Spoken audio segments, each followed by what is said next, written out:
আসসালামু আলাইকুম ওয়া রাহমাতুল্লাহি ওয়া বারাকাতুহু।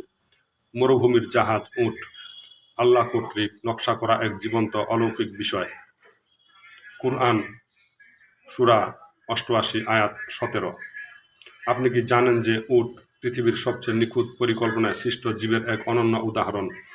উটকে এমন পরিবেশে টিকে থাকতে সক্ষম করে বানানো হয়েছে যেখানে বেশিরভাগ প্রাণী কয়েক ঘন্টার মধ্যে মারা যাবে। মূলত আল্লাহ সুবহানাহু তাআলা সবকিছুই নিখুঁতভাবে সৃষ্টি করেছেন। উট মরুভূমিতে বাস করে যেখানে তাপমাত্রা ৫০ ডিগ্রি সেলসিয়াস পৌঁছায়, তবুও তারা পানি বা বিশ্রাম ছাড়াই অনেক কিলোমিটার দূরে হাঁটতে পারে। কিভাবে? কারণ মহান আল্লাহ তাদের দেহে অলৌকিক বিস্ময়কর সক্ষমতা অন্তর্ভুক্ত করেছেন।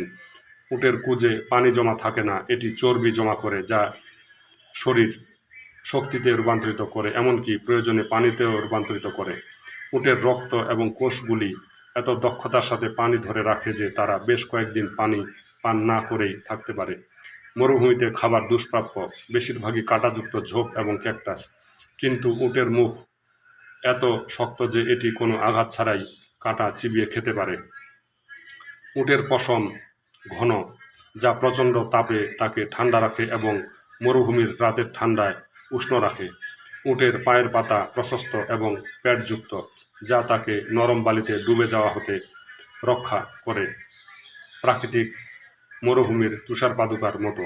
আর যখন বালির ঝড় আসে তখন কিছু একটা জাদুকরী ঘটনা ঘটে। উটের ২ স্তরের চোখের পাপড়িগুলো একটি প্রতিরক্ষামূলক জালের মতো আবদ্ধ হয়, যা তাদের চোখকে দৃষ্টিশক্তি আচ্ছন্নকারী বালি থেকে রক্ষা করে।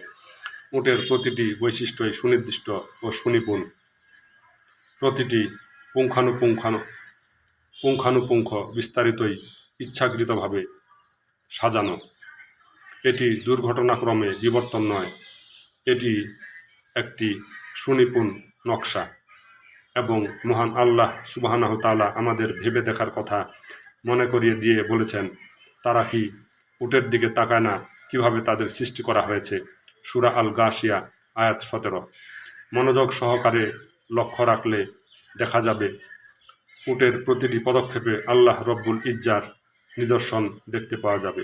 আলহামদুলিল্লাহি রব্বিল আলামিন। আসসালামু আলাইকুম ওয়া রাহমাতুল্লাহি ওয়া বারাকাতুহু।